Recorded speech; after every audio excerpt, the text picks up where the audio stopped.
जय गुरुदेव। एक महात्मा से किसी ने पूछा कि कोई करीब का रास्ता बताइए।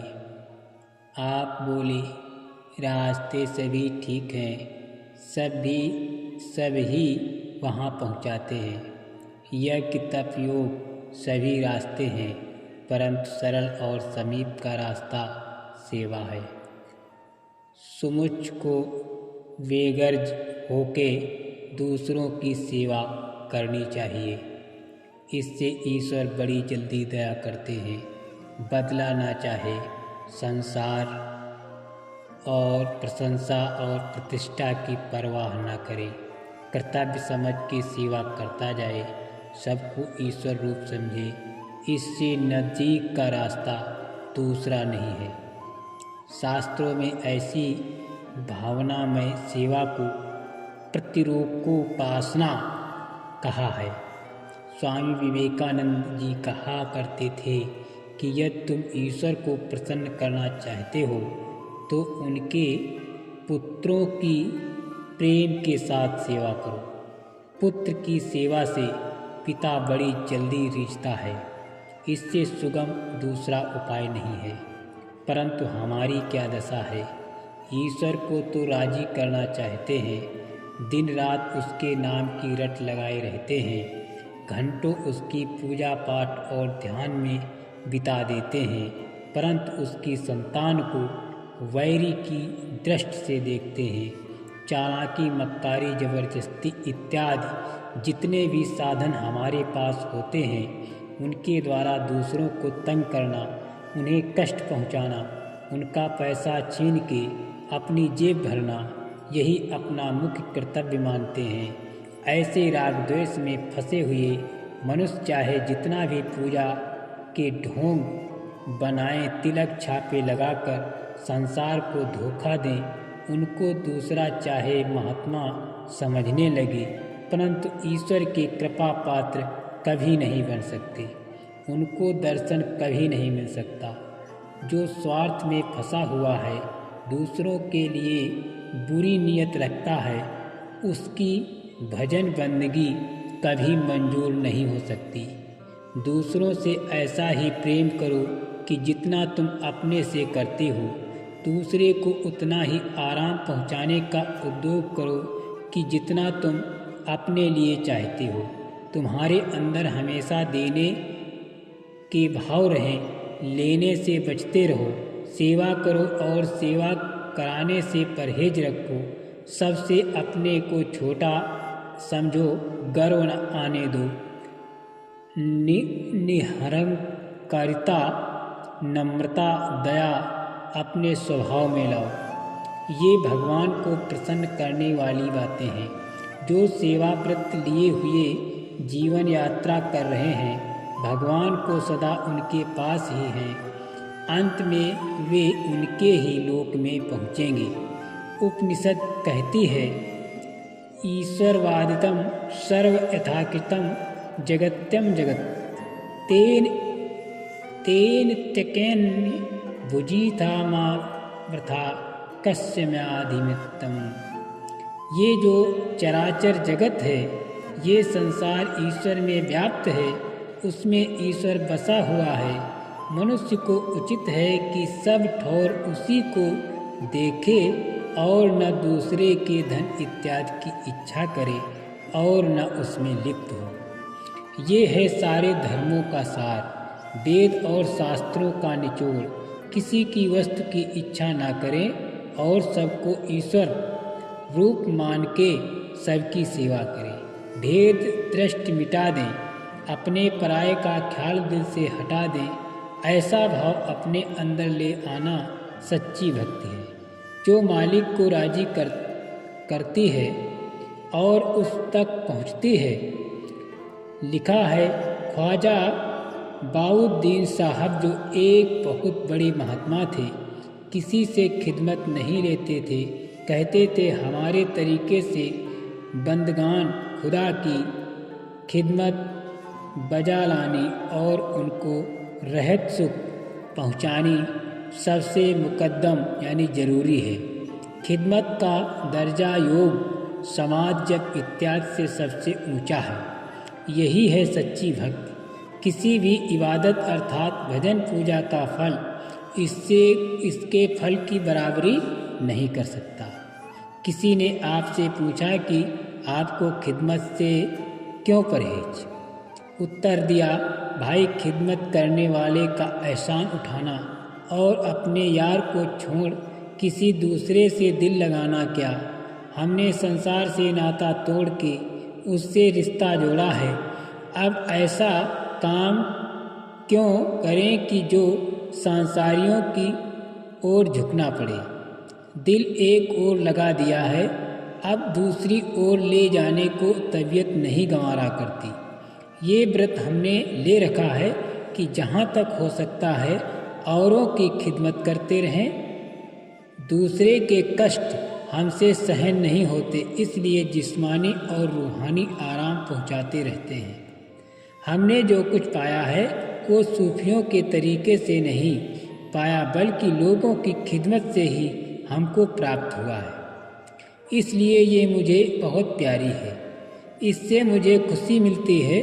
और अगर हम किसी से खिदमत लेते हैं तो ऐसे शख्स से लेते हैं जो अपना हो गया हो और जो हमारे तरीके से प्रेम रखता है। ऐसा करने से उनके अंदर त्याग और वैराग्य आता है, उधर का मोह घटता है और वो इधर को बढ़ते हैं। मुझे जिसकी ओर कुछ आशा होती है, जिसे इधर का अधिकारी समझता हूँ, जो कुछ योग्यता और संस्कार लेकर यहाँ आता है, उसी से मैं किसी काम के लिए कहता हूँ, उसमें भी उसी का लाभ है। ये भी मेरी खिदमत ही है। इस सेवा के दो भेद हैं, एक निज सेवा, दूसरी पर सेवा। निज सेवा स्वार्थ है जो अधर्म है, और पर सेवा परमार्थ है जो धर्म का कर्तव्य है। यदि कोई काम हम ऐसी नीयत से करें कि इससे हमको और हमारे संबंधियों को लाभ पहुँचेगा, ये निज सेवा यानी अपनी ही खिदमत हुई। और जो काम हम ऐसे इरादे से करें कि इसमें चाहे हमको कष्ट हो या हमारी हानि हो, पर जिनको हम अपना नहीं समझ रहे उन्हें सुख व हर्ष मिले, ये पर सेवा है। लेकिन ये दोनों शब्द कहने मात्र को अलग अलग हैं, वास्तव में एक ही है। पर सेवा ही निज सेवा है, क्योंकि उसमें आत्मा को बल और प्रसन्नता मिलती है। निज सेवा के अर्थ जो लोग ये लगाते हैं कि चाहे दूसरों को कष्ट हो जाए पर हम पर अपना भला कर लिया जाए, ये मूर्खता है। इससे निज आत्मा संतुष्ट नहीं होती, उसकी अशांत और बेचैनी दूर नहीं होती। पराई सेवा करने वाले को उसी वक्त एक प्रकार की खुशी मिलती है, जिस काम में खुशी मिले वही आत्मा की सेवा या आत्म भक्ति है। गुरु सेवा, पराई सेवा का आरंभ प्रथम गुरु से किया जाता है। मनुष्य को अभी अपने घर वाले ही कुटुंबी दिखाई देते हैं। अब एक इनसे भिन्न मनुष्य जिससे न कोई रिश्ता है न जात बिरादरी है का है, उसका प्रेम पात्र बनता है। स्त्री और पुत्रों की तरह उनकी भी सेवा का भार वो अपने ऊपर लाता है। उनकी ही तरह उस यानी गुरु को भी प्रेम भरी दृष्टि से देखता है। बस यहाँ से ही परमार्थ के रास्ते की शुरुआत होती है।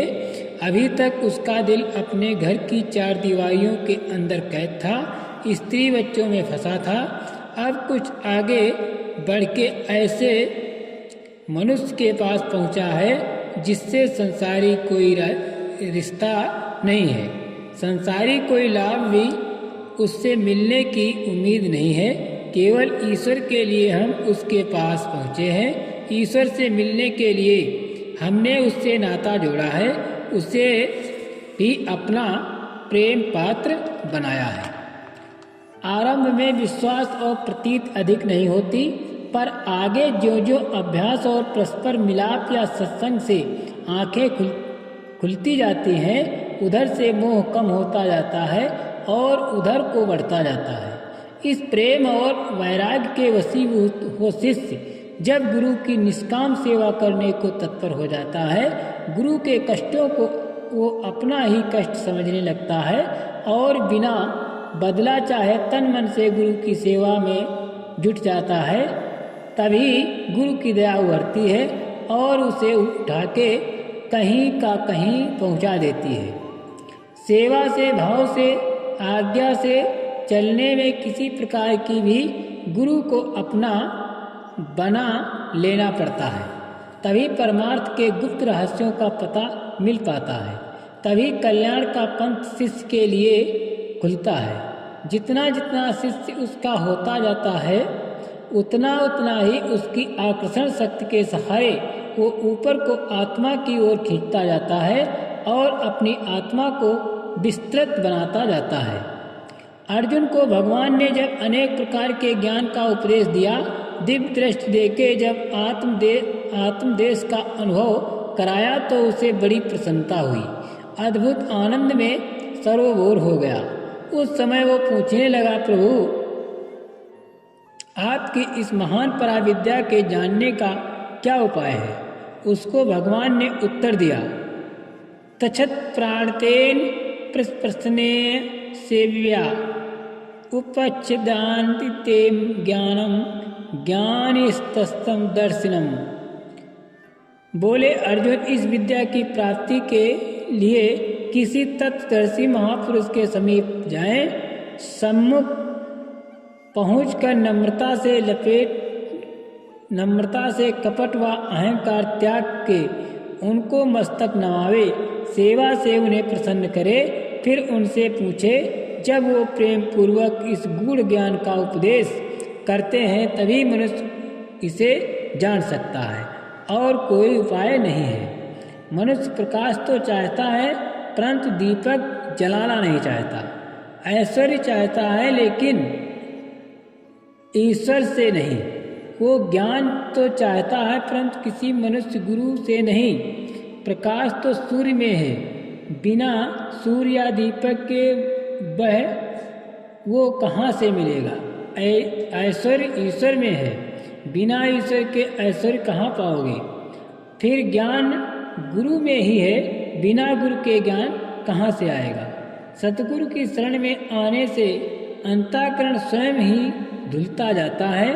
उसके दर्शन से, स्पर्श से, उनके शब्दों को सुनने से, उनके समीप बैठने से वो ऐसा पवित्र हो जाता है कि शंका रूपी मल रह नहीं सकता। भगवान ने स्वयं भी कहा कि जिस प्रकार अग्निदेव का आश्रय लेने वाले पुरुष को सहित भय और अंधकार तीनों की निवृत्ति हो जाती है, उसी प्रकार संतों के दर्शन से पाप और रूपी शीत जन्म, मरण रूपी भय और अज्ञान रूपी घोर अंधकार तीनों मिट जाते हैं। जय गुरुदेव।